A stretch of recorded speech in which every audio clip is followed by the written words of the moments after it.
Today we talk about 4th of July, eating at an Italian restaurant, and whether or not the perfect job exists. Do you work to live or live to work?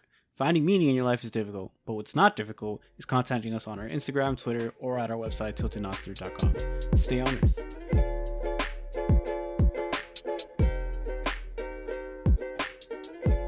Hello, my name is Edwin, I'm Jeff.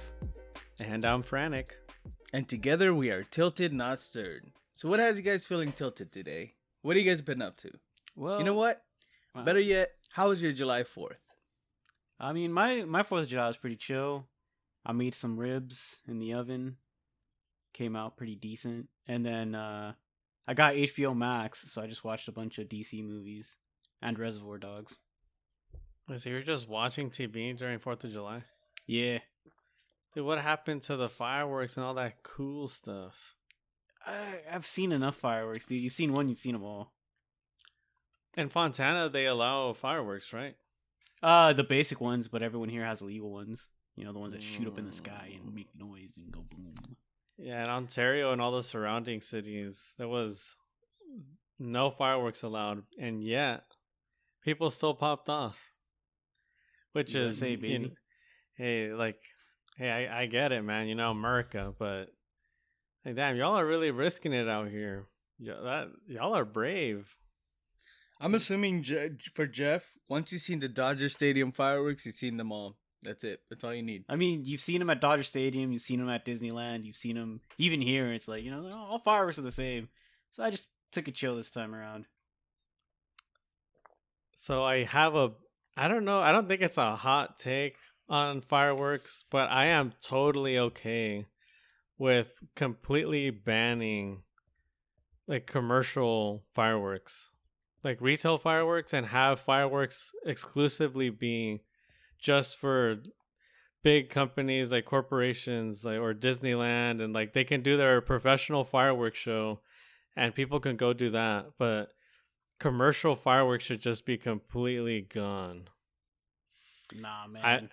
That's not patriotic, bro. I understand there's an industry for this and people are going to lobby, and I'm not saying that I'm going to be the spearhead of this movement, but part of me really, the more I think about it, and you just mentioned that you've seen fireworks once, you've seen them all. Can you imagine the amount of pollution that we have because of fireworks on something, and when everyone kind of seems like they're feigning this patriotic spirit? You get what I'm saying? So does the entertainment and the amount of money you spend on fireworks outweigh the environmental, the potential dangers of an accident happening? We've seen in LA, right? The police bomb squad truck just blows up because of all the fireworks in there. That's not what happened. Well, The LAPD blew that truck up. You think they did it on purpose? It was on purpose. They confiscated a bunch like, of fireworks, and then they tried to do like a controlled detonation and completely botched it. Oh, that's why. So it's like they blew it up on purpose, but they didn't purposely want the accident to happen. No, they didn't want the accident to happen, but that's entirely on the LAPD. But there would be no accident if we had no fireworks allowed. There wouldn't be an accident if the LAPD had just handled the equipment properly. So It wasn't a spontaneous combustion. I'm a notorious grump for fireworks. I actually don't like them. I feel like I'd rather burn money, like cash, than burn fireworks. I mean, it's the same thing. I equate it. You're Right. spending money to light something and then walk away from it and all that stuff. That's not fun for me. But that's just me, because You're telling me you There's don't a lot like of- drawing dicks with your sparkler? nah. Nah. Oh, shit. On my way home from work on July 4th, I saw a fire right off the highway, and I was like, God damn, we live in Southern California, people. Like, Southern California wakes up and says, motherfucker, I dare you. I fucking dare you. And then it just lights up on fire. Like, it wants an excuse, right? Which fires for environments are good if the environment requires a fire. So some pine trees, they don't germinate, which means their seeds don't activate if there is no fire. So Mm. some trees do require the fire so that they can spread, right? Other things just burn and forever are gone, Yeah. right? But Southern California requires fires to keep going, right? But we shouldn't be expediting that process because we need those trees. Wildlife with these fires that just happened. Those huge fires. They started moving into residential areas and then getting killed. Like we don't need an excuse to have more fires. So in that Yeah.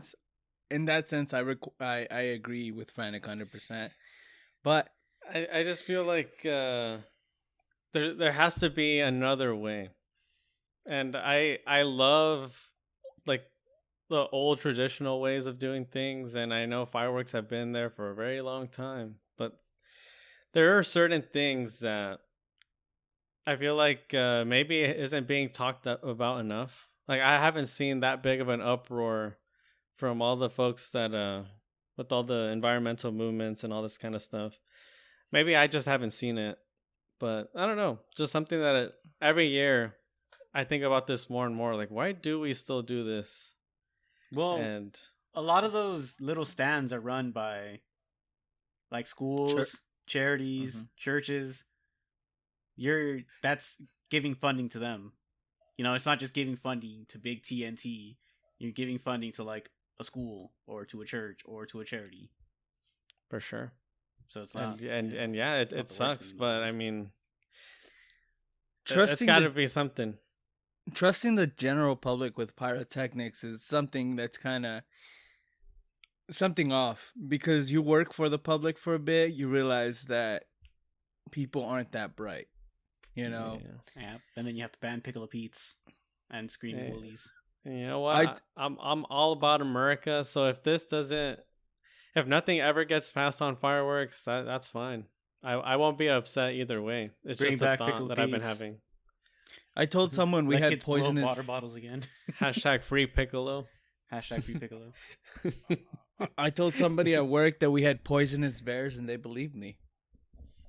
Poisonous bears? Yeah, they were coming into the park, and they said, "What should I look out for?" I'm terrified of wildlife, and I said, "We have snakes, we have bobcats. You'll see them around, and poisonous bears." And they were like, "Poisonous bears?" I was like, "Yeah, it could get real nasty. They have a poisonous claw." And Jeez. and I was just my coworkers were like snickering in the back, and then she's like, "Oh my god, poisonous bears!" And she told her husband, and then they just What a dick, dude.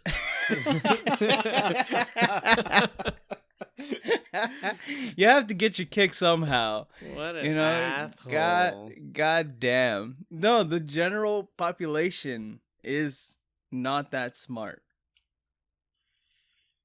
That's all I'm saying. And if I'm going back to fireworks, I don't know if I'm trusting people with baby fires on their hands. You definitely should not be trusting children with fireworks. I know from firsthand experience. Did you have an accident? No, but my friend did. Oh, okay. Blowing up. Well, in pans and Mexico, shit. the most fun I've ever had with fireworks was throwing them at each other. That was the greatest shit ever. Like you stand in a line on one side of the road, the other people stand in line on the other side of the road, and they just throw Piccolo Pizza at each other. So you never took the powder out of one and stuck it in a bottle cap and then sealed it tight with a 2-liter? And make a bomb Yeah. kind of thing? Yeah. We did all that.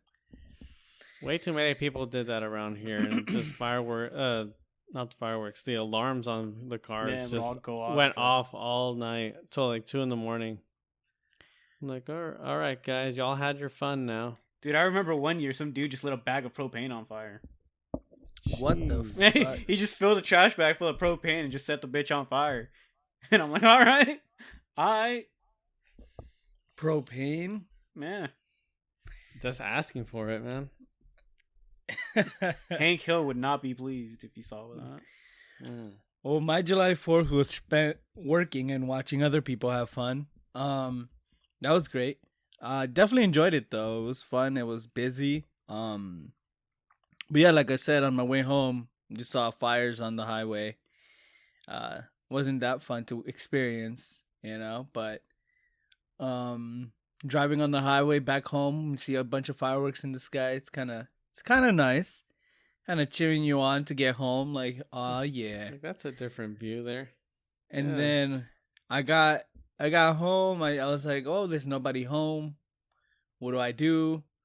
So I decided to get drunk and play a scary game, and that's all. That's what my July That was 4th your was. 4th of July. Nice. Yeah. I have a question for you guys, and this is outside of 4th of July now.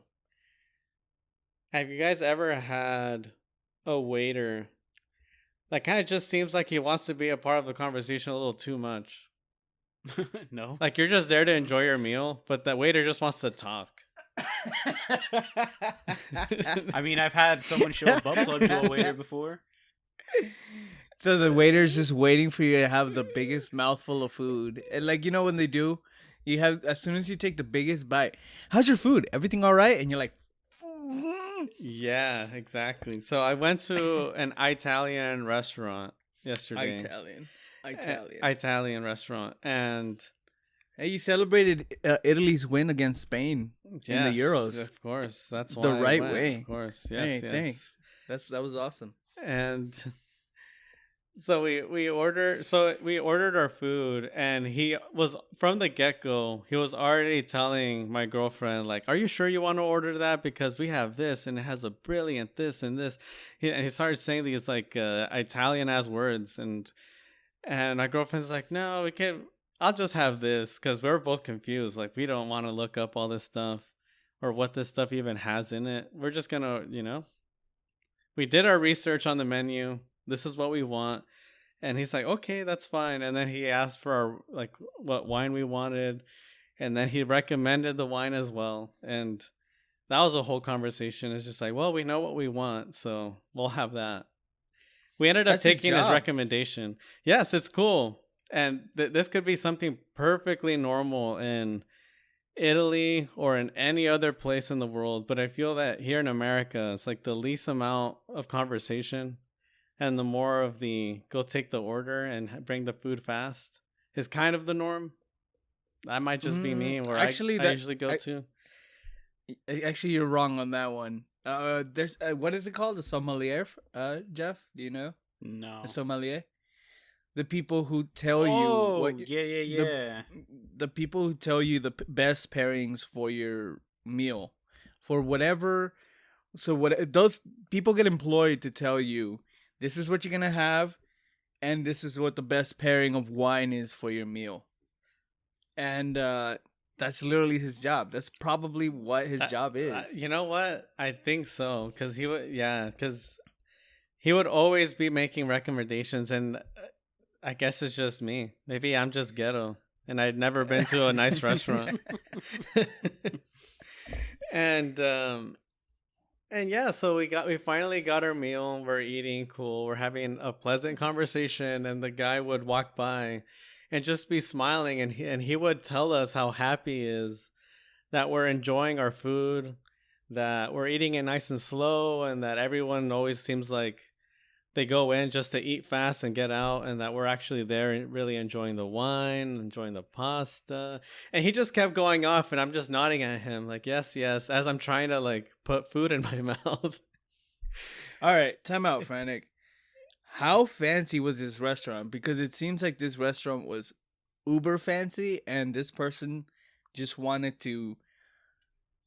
was just a lover of food and wine in general. It was not a fancy restaurant, but it did give off that Italian vibes. Like if this was a restaurant in Italy, like I feel like this is what it would look like. It felt kind of genuine. Some people consider the old Spaghetti Factory fancy or Olive Garden fancy. No. Those are chains. This was like its own restaurant. It wasn't a chain or a franchise. And I think this guy was just in a good mood that day. But I mean, he could be like this to everyone. But he just, every time he walked by, he would give a comment. And it was weird. When you initially phrased that, I thought he was like, you guys were having a conversation about cats or whatever. And he's like, my fucking cat this. Oh, my cat's such an asshole. Oh, look at this cat. Oh, yeah. Yeah, that's like exactly that. what I was thinking too. Yeah. That's Maybe what I made thought. it off to seem very something else, but it still stands that he was having conversations with us as we Well, were eating. So did he know the Have- Dominic Toretto strat? What is that? That your family? Maybe we were family. Yeah, I yeah. don't know. When you're there, you're family, bro. And nothing's stronger than family. So that person seems like he really liked his job. For sure. And that's something I wanted to talk to you guys about today. Jobs and the idea of like, should you be happy working a job? Like, is it in our nature to be happy working a job? Is it like what should you be looking for that works for you, kind of thing? I mean, the best ever advice I've ever gotten regarding jobs is make the job work as hard for you than it works that you work for it, right? Mm-hmm. So just wanted to talk to you guys about jobs, company culture, how times have changed because, the whole fact of we have to apply online and we're just a number now, stuff like sure. that. Let's start with should you be happy working? Is there a job that you guys can think about that you can pick out and you will always be happy that you have to go to work? Or can you even be happy that you have to go to work? I think I could do that. I can pick out a job and be like, if I'm doing this every day, that'd be dope. I feel like those are two very different questions. Like, should you be happy? Yes, for Yeah. your mental health, you should be happy to go to work. Can you be happy? Well, that's where it depends on if you're doing what you're passionate about or if you've allowed yourself to get inside that mindset of I'm going to have a good day at work rather than I fucking hate this place. And from the start, even before getting there, you're already in a bad mood. Okay. Because, I mean, if I was to say, I'm going to be happy every single fucking day working this job, my job would be food critic. I get to eat good food and I get to write about it and I get to tell people this is a great place to go. This place is not that great to go, and that would be the most happy I could possibly be, I think. Yeah, well, you should try out this place. It's called Con Amore Restaurante.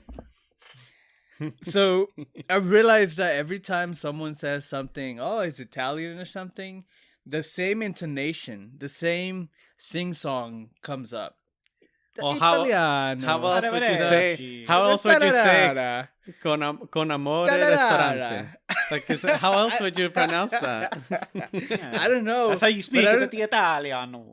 I don't think Italians do that all the fucking time. They don't sing song the whole time.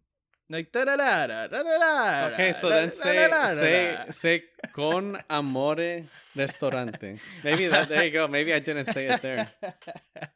But I know it's something I've always observed. Every time someone says something Italian or wants to say something is Italian, they do the whole na na na na, and I wonder where the hell that come from. Dude, I'm about to learn Italian just to speak like just that. to be obnoxious.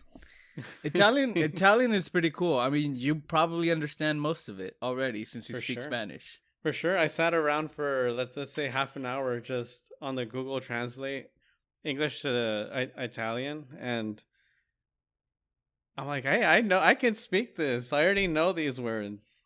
They're all Spanish as fuck. Just some words are obviously different, but Well, that's any I Latin was like, oh, language. that's nice. Any Latin language is pretty much the same. So it's French, Portuguese, Italian, Spanish. Spanish, Spanish and Spanish. yeah, every single Latin language kind of follows the same thing, except for for French, it has English influence in it. Okay. So if you know English and Spanish, French is gonna be right up your alley. Whereas Latin, as if you know Spanish entirely, then you're 100%. For sure. It makes me kind of wonder, why am I trying to learn Korean when I already have these other languages half baked? Like, why not just fully bake them? Exactly. You know, Yeah. mentiroso in Italian is mentiroso in Spanish. It's the same thing. Hmm. Yeah, Well, look at that, Yeah. dude. yeah. It's pretty cool. Yeah. But back to the topic, I guess. For work, Yeah, it's always the mindset, right? Everything's always your perception and how you can twist things around so that it's enjoyable. Did you have an ideal job, Jeff? The way that Edwini The has way that one? Edwin described it, I mean, if the Dodgers organization had some type of cybersecurity analyst, I think I'd be happy going there every day. Ooh. If they ever get a ring, I'd get one. Would you actually? Yeah, they usually give out rings to all the staff, all the front No office. way. Yeah, I did not know that. anyone who had any contribution to the team gets a ring. damn. Oh shit. I that okay. So that being said, right now, since I work for the state, I'm also one of the lowest rung, like on the totem pole. I'm on the lowest side, right? Okay. I mean, anything lower is probably like customers. That's how low I am. So it's just getting in at something, right? So if you were to like apply that logic to Dodger Stadium, right? The lowest of the low is probably not even a janitor, which people always like to attribute janitors. Nah, it's the poor bastard walking around with a bunch of beers around their neck, screaming at people if they want one. Is that guy? Yeah, Yeah, That's the walking lowest all paid day. job. I don't know if it's the lowest paid job, but I'd say that's like the shittiest job to have there. I know janitorial work is not cheap. You get paid more for being a janitor. It's a lot. It's a big ass area to clean. Yeah, Mhm. but like janitors in general get paid way more than everybody. Well, not way more, but more than just your basic bitch employee. You know. But Now we're see- talking. Go ahead. I was just gonna add that starting off as like a vendor and moving up to like some type of office position, it's like kind of different, right? Because you would need to have the skill set to move into that position. You don't just get trained to move to the front office if you're selling churros. Well, I mean, there's the in of like if you're a good employee, you can definitely once you're already in, you can definitely get moved along, but that's difficult. That's very difficult, and you do have to have the skill set. You have to show the drive and stuff like that. And you have to have the education and all that other stuff. Yeah, and the thing is, the employees already know they like you. If they like you, they've already test run you. So, But see, no, that's what I'm adding at. The people in the concession stands are completely separated from the people in the offices. There'd be two completely different cultures. supervisors, they talk to each other, for sure. But again, Yeah. I don't think the guys in the front office care too much about that. They're more concerned about developing the team itself. Oh, for sure, 100%. But like, it's incremental jumps. It's not gonna be like from. Yeah, I get It's what not you're gonna saying. be I just think elite. that it doesn't really apply to like a sports team as well as any other job. Yeah, I think what Jeff's saying is that if you're showing this as like a ladder and it's like incremental, one job does not translate to the other. So there's no they're separate step ladders. in between. Yeah, Yeah, they're separate ladders. completely It's- different. Would you say it's a progression system, and you have to let me move on? Is that Yeah, what you Edwin, guys hold would on say? to your Yoshi and Hold on to your Yoshi and get going, going, bro. That's a story for the podcast we're gonna have to tell later on. No, other day. it's not a story we have. Oh, to we tell. have to tell it eventually, not today.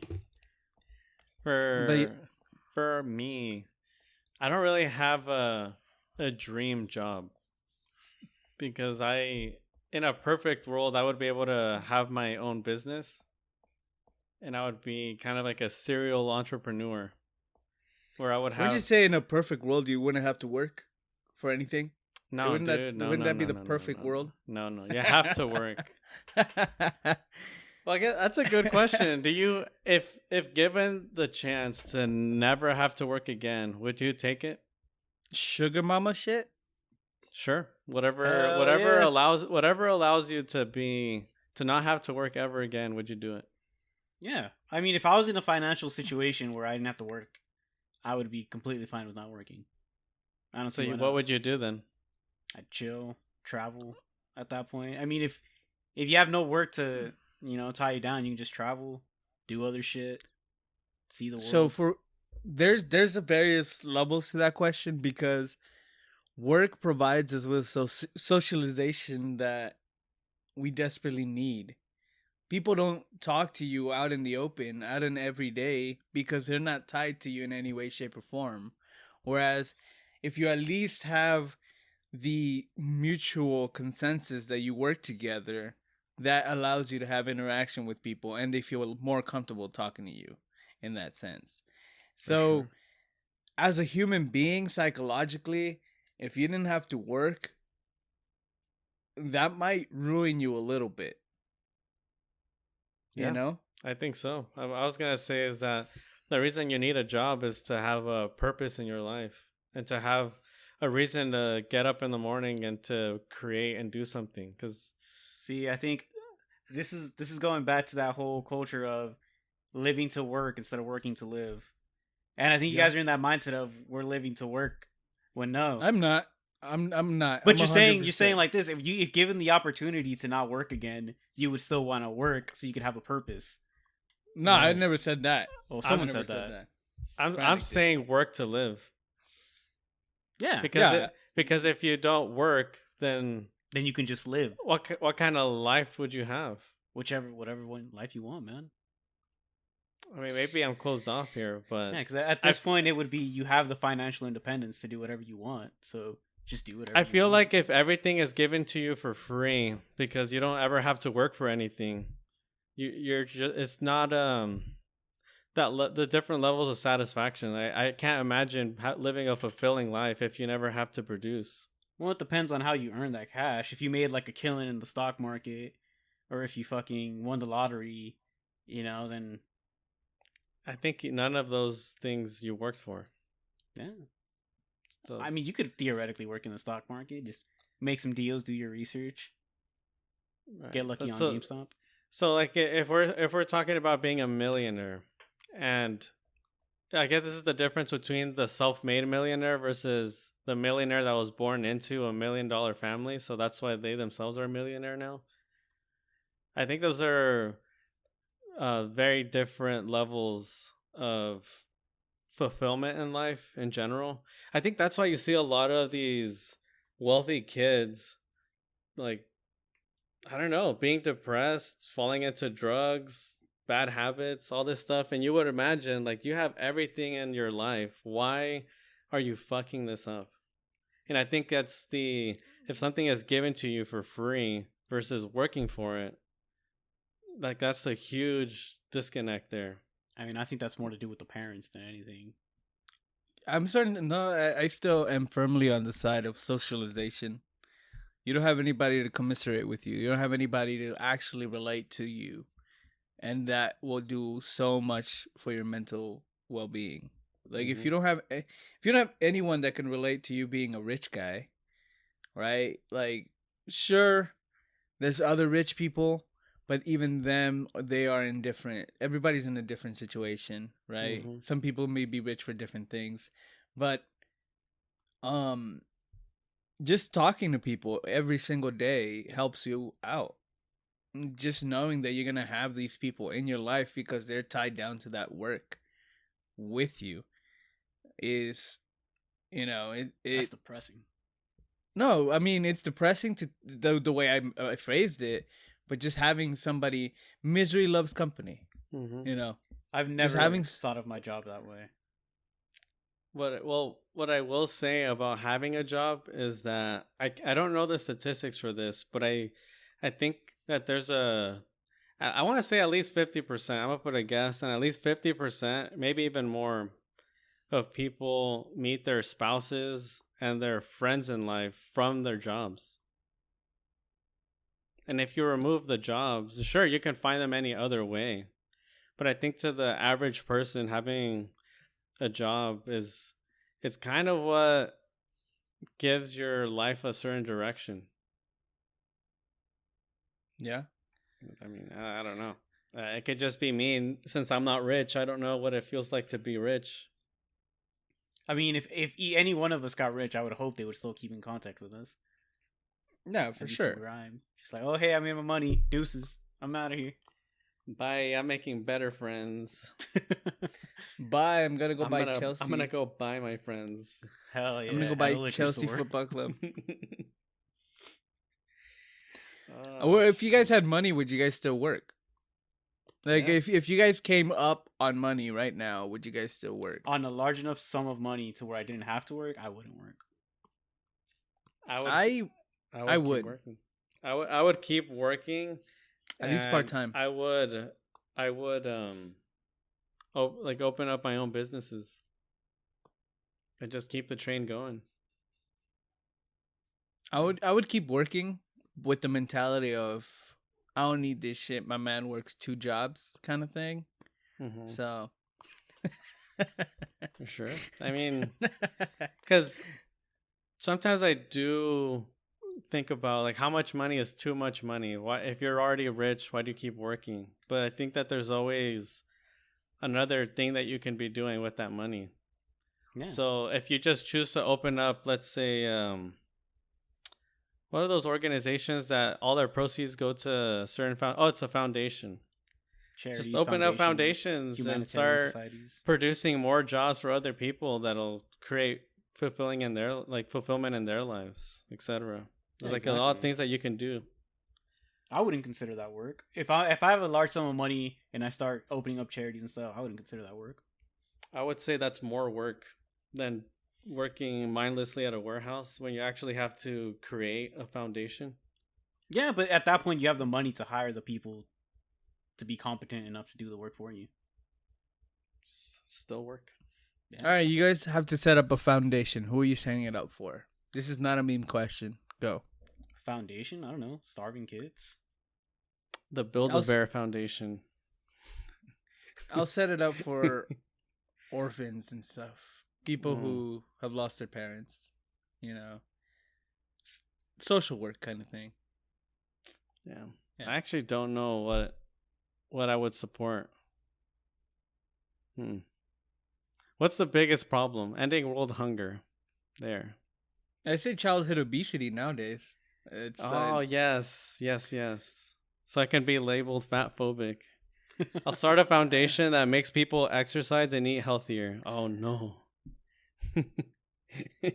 a foundation that can find its way into schools and therefore change the culture a little bit, you know.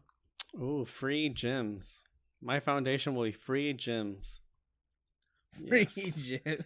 Yes. All right. Let's see. What else we got? We got shit, dude. company culture. You guys want to talk about company culture and how you're a family until you're not? Oh hell yeah. Let's run it, because my company loves to talk about culture.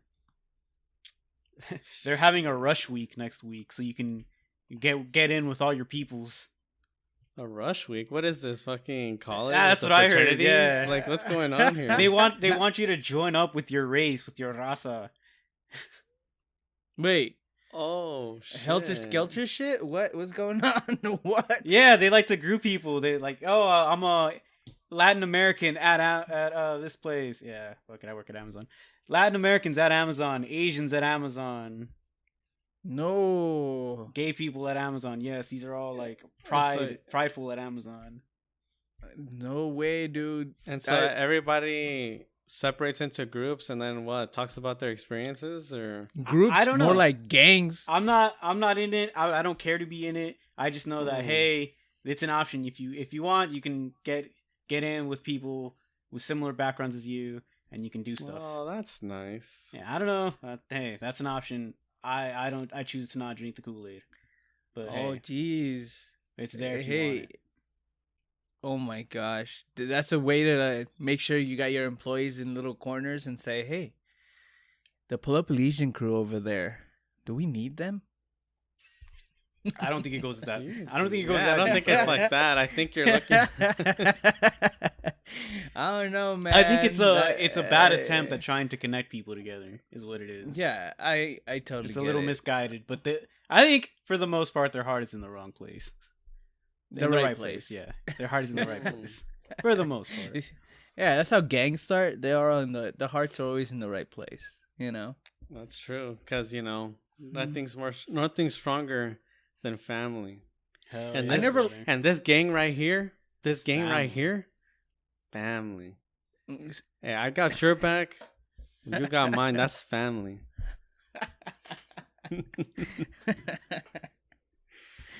But you touched on company culture, and I kind of want to expand that a little bit more to just the culture in general. Because the folks that I follow and subscribe to on YouTube and social media, they've been kind of touching on this point. I don't know if they're all in cahoots together and they all kind of take each other's points, but I'm going to take their point now.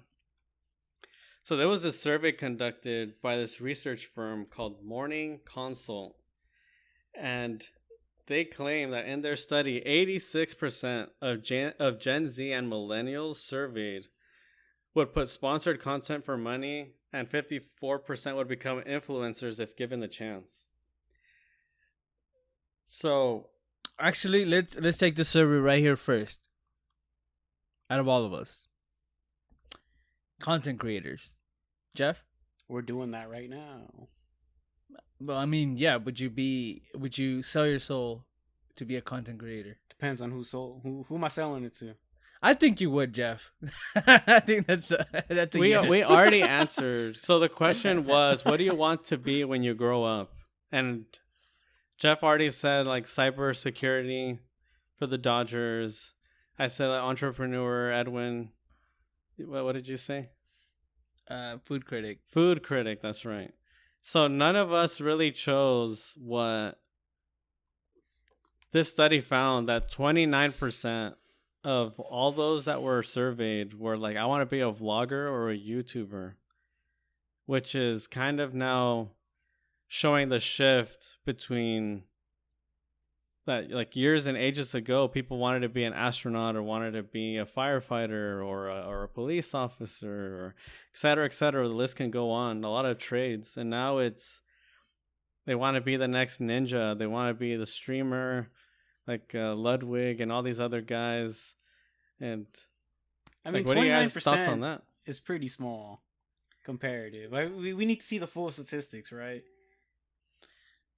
Because what Right, if but it was the most popular option. So wasn't- 29, so 29% is not over 50. But the question was, would you be an influencer or not? The question was, if you could be anything you want to be, what would you be? And 29% said a YouTuber. shout outs to little Timmy who said he wanted to be a dinosaur. So have you guys? Okay, so have you guys? We all consume content creator media. Okay, so we are in the demographic that we kind of we know who these people are. We know about their lives, stuff like that. A lot of the common thread within these content creators are signs of depression, signs of like, if I wasn't doing this, I wouldn't know what the hell I would be doing. Like, if this wasn't what I'm doing right now, I would be useless in life. Like, these things are things that they mention here and there with a joke in between, but it's a common thread that depression is rampant in content creation because For it's sure. such an isolating job. You know, you have people that are there with like looking at you for you, but then there's people that abuse you every single day, right? Mm-hmm. And that cannot be easy. And it's like, do kids really want this? Like, that life seems like, yeah, you can get rich-ish quick, but you do have to do so much work in the background to, you know, edit your shit, do all your shit, and at the same time, your mental health and your body is taking a physical toll. Like those people who just game all day and drink Red Bull, right? Like, your body is brother. getting abused. And I think it's more along the fact that all of their meals are takeout. that too. You know, you're there for 8 hours a day playing games. You can't cook. You have to call something else to get you your meal, right? For sure. I also think that this is only gonna add more fuel to the fire of how it seems like every generation is getting more and more depressed. And now you have a bunch of people who have unrealistic expectations of what they want to be when they grow up. Because if you want to be a YouTuber, you don't want to just be any YouTuber. You want to be that 1% with No, like a million subscribers. It's even less. It's like 0.001%. Well, shit, I don't know what the statistic is on that, but I think it's more likely you become like a football or like a basketball or baseball, like some type of athlete, as opposed to a streamer nowadays that break in more than like 10K viewers. So the top 3 answers for in the US was YouTuber, teacher, and professional athlete. And you can realistically only be the teacher. Being a YouTuber, professional athlete is less than 1%. Hey, right? Shout out to all the teachers out there. They're doing the Lord's work. But so what I want to now do is, so we have the top 3 for the US and the top 3 in let's say China now, because there's another study by another company. Do they want to be Winnie the Pooh? In comparison, astronaut received 56%. Oh shit.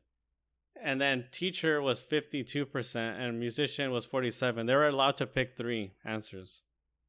Right. And so how accurate are these polls, you know? I don't want to question the methodology, cuz even though it'd be a very responsible thing to do, I don't care enough to know if it was done properly.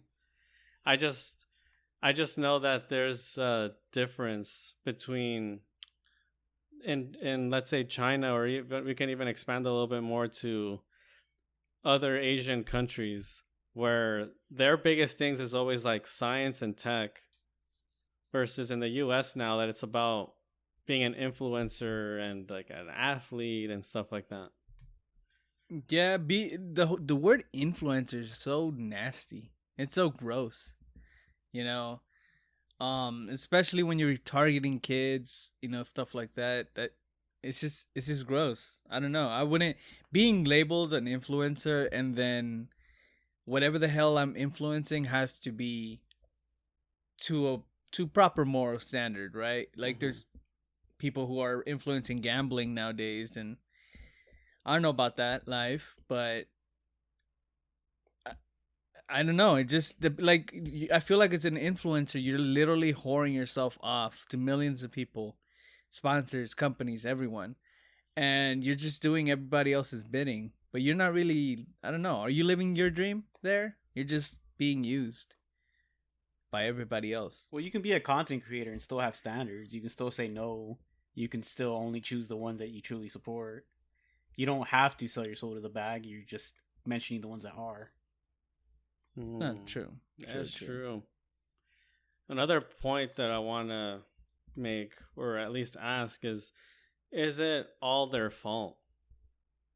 Like, are Gen Z and millennials, we can make fun of them or make fun of ourselves for wanting to be YouTubers and influencers and all that jive, but is it all our own fault? Are we really just lazy and not want to do stuff? Or were we dealt a bad hand, for example? Social media, bro. Is it?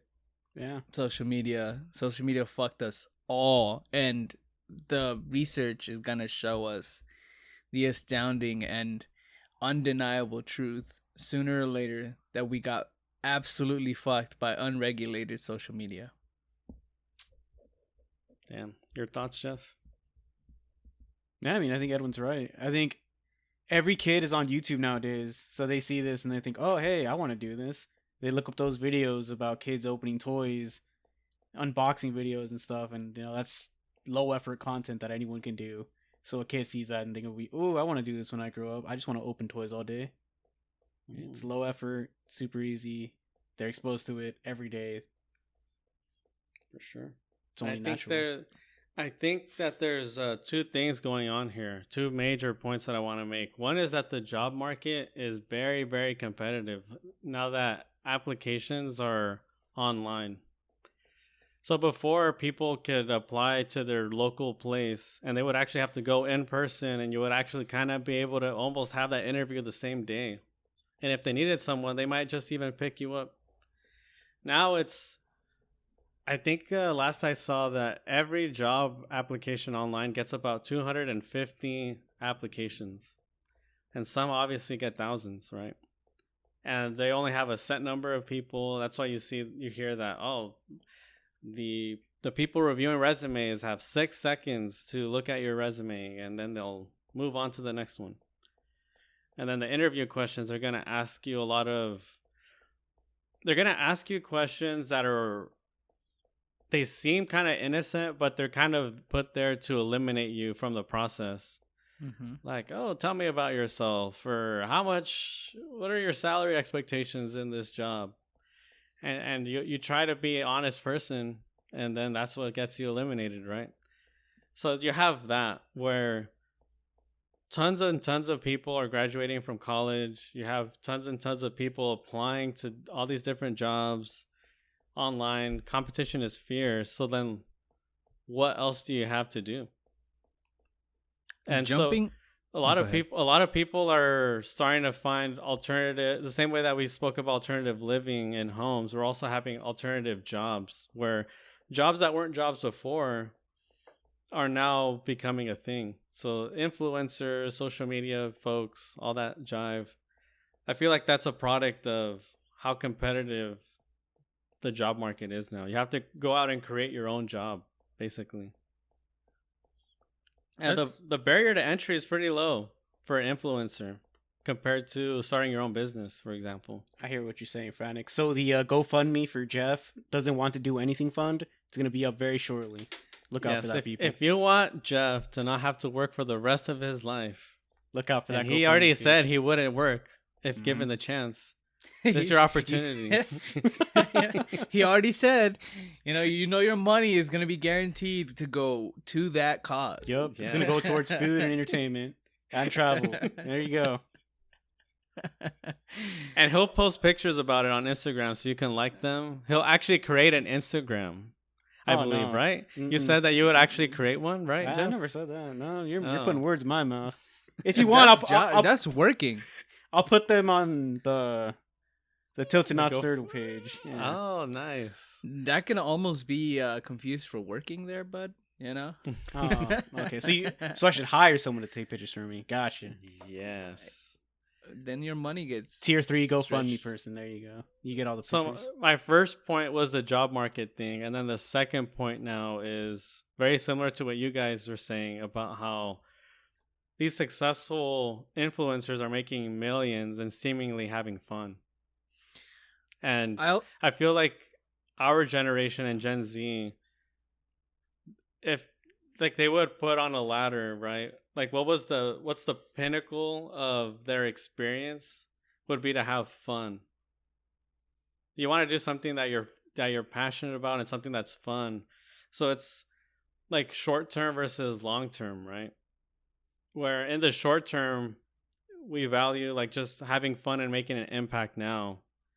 Versus in a long term where you're said, you know what, I'm going to get my shit kicked in now, and then I'm going to do something later that's going to be great. That's cool and all, but like, when is later, right? It depends on how hard you work. Don't you want to just be able to take advantage of your younger years when you can still do stuff like that? Unfortunately, people push their lives to later all the time. It's just like, yeah, man. One day I'll be successful. One day I'll be successful. One day I'll be successful.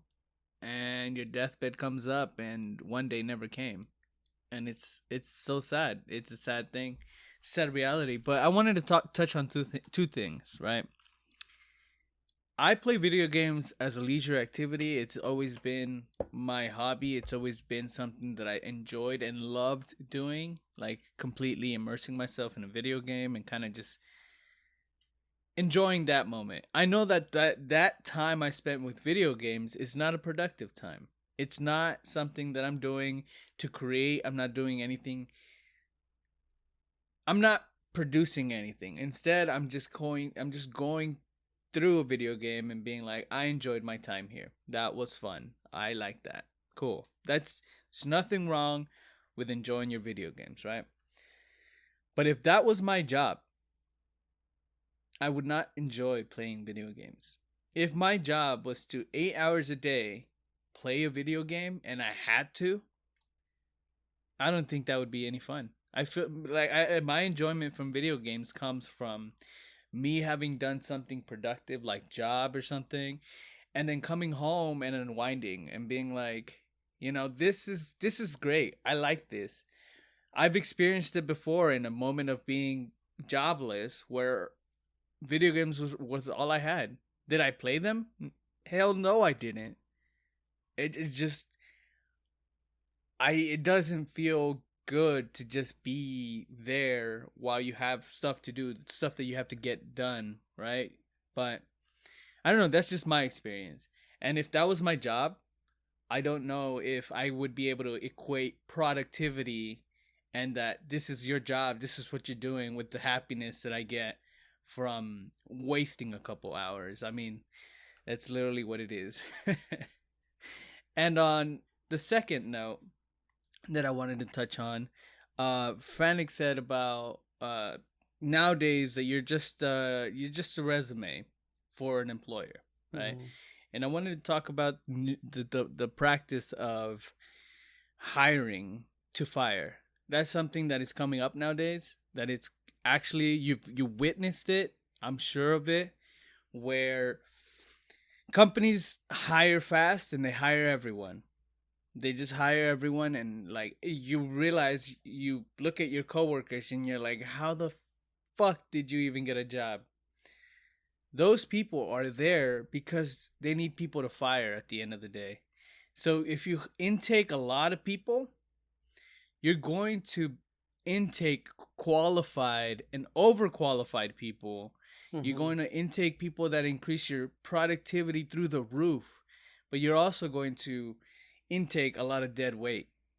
So what you do is you hire fast and you fire fast. Whereas before companies used to hire slow and fire fast.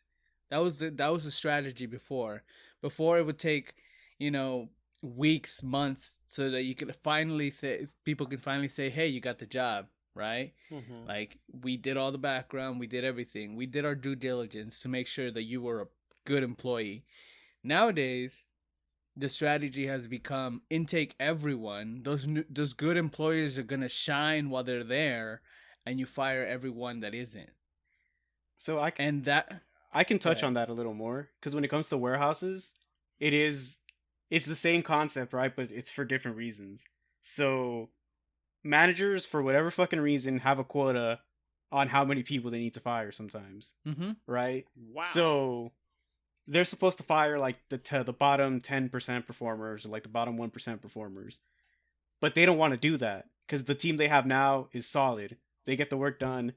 They're not gonna fire a bottom 1%er because they're still making their numbers. They're still killing Right. it. So what they do is they go out and hire a bunch of shitters who are gonna not make rate, who are not gonna be productive, and they're gonna fire those people just so they can meet the quota of the people that they need to fire. Mhm. Whoa. So, This yeah. this casting of the net, man. It seems very how do I put this? Destructive? A lot of people, I want to, I guess, speak from experience. A lot of people, a lot of overqualified people get stuck in this net, and they Sure. end up working this job for a very long time. And for a company, that's the best. That's incredible for you. For that person, it isn't really that incredible. It Mhm. is, so it's like, it makes sense for them to do that, to cast the net and catch and trap people who are going to be doing the job, who are going to be responsible, and just expelling the bad ones. And that's how they increase profit margins nowadays, with the hire fast, fire fast. And approach. then you have the companies that have prerequisites and expectations of you that are so high that you're almost even discouraged to even apply because you already feel like you got weeded out. Mm-hmm. So I can also touch on this a little bit because my instructor actually told us about this, that an overwhelming majority of jobs that post 2 years experience, 3 years experience, they don't care about that. They just put that experience number to filter out a bunch of other people. It reduces the amount of applications they get. Like you said, they get like 200 or like 500, however many applications they get. So by having, we require 2 years experience, they'll get a lot less. When in reality, you can just apply regardless. Yeah. Okay, but do they require it? Are they looking for it as soon as they open up your resume? No, sometimes they're not. They don't care. They're just doing that to reduce the number of applications. They just want to know that you know your shit. I might start applying to the CIA then, huh?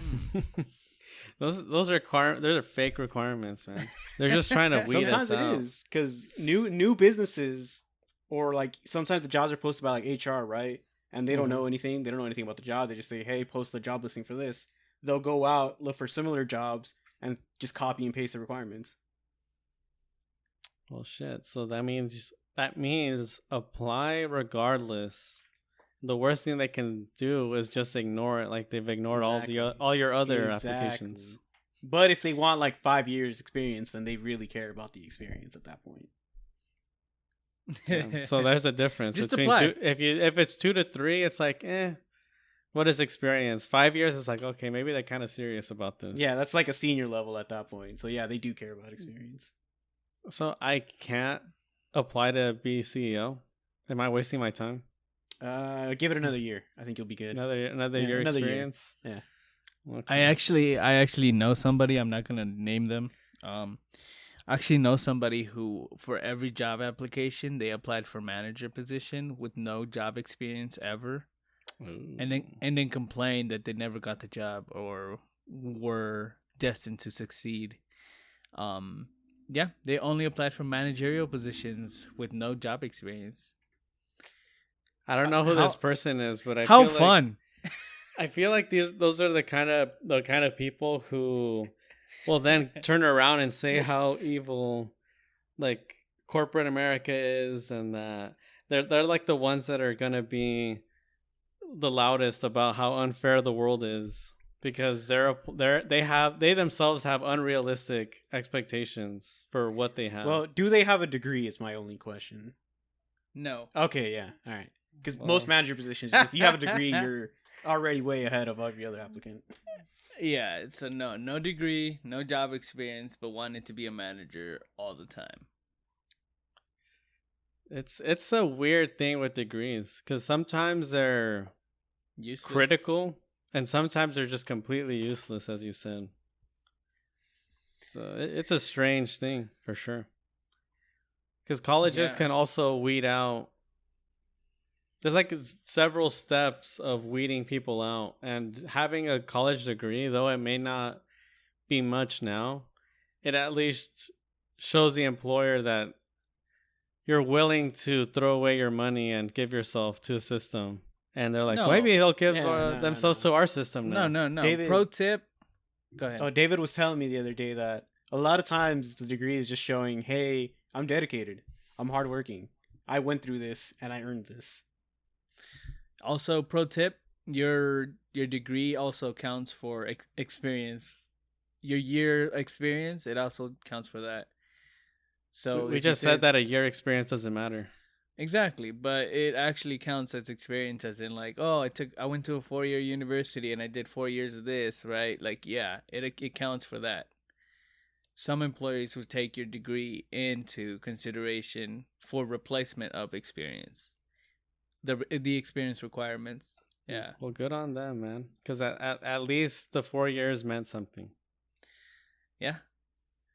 I mean, that's the thing now. Everybody's getting credited. Everybody's getting like credentials and stuff. But at the end of the day,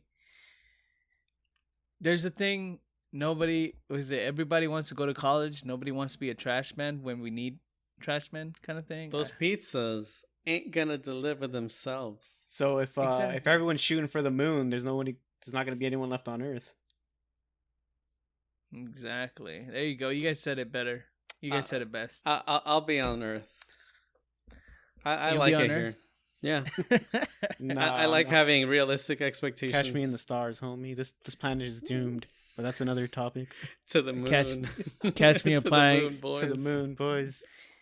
Catch me applying to CEO for the first Mars colony business over there, bro. Speaking of to the moon, dude, have you guys seen the Newegg stock? No, I didn't even know they were publicly traded. Insane. I bought it at 10. It doubled to 20 last week, and I was like, oh shit, I'm a sell. I sold. Today, it's at nearly $60. Like, are you fucking kidding me? Stock markets suck. I mean, you sell too fast, bro. There's a common there's a common thread here. If you see something that's doubled, He you made can't 100% expect it profit. to double. Yeah, he made 100% profit. That's true. You can't expect something to even double, and the fact that it did, I was like, well, shit. I guess I'm selling. I'm out. How much it's did you gone sell? even higher, dude. How much did you sell? Did you make a good amount of money? Well, yeah, I doubled my investment, which is always nice. But apparently, I could have tripled. I could have quadrupled. I don't know how much more. I mean, if you bought it at 10, that's a couple. Yeah, well, there you go, dude. It's sad. Sad. All right, well. That's the end of our podcast, I guess. And, Yeah. Remember, shoot for the stars or moon or some shit. What was that, Jeff? What was If it? you shoot for the stars, there's not going to be anyone left on Earth. If Remember everyone to does. also let your job work for you. Get the best benefits you can out of it. Get everything you possibly can squeeze out of your job, and make it work as hard for you than you work for them. You're here. You work to live, not the other way around. And stay on Earth. The stars and the moon seem nice, but there's no oxygen. So if you shoot too far, you might die. Unless you have familia. You can reach us at our website at tiltednotstirred.com, where you can find links to our Instagram, Twitter, and Reddit. You can listen to us on iTunes, Spotify, and YouTube. Remember to join us to share your questions and voice your thoughts on what has you tilted, not stirred. And remember, only you can prevent forest fires.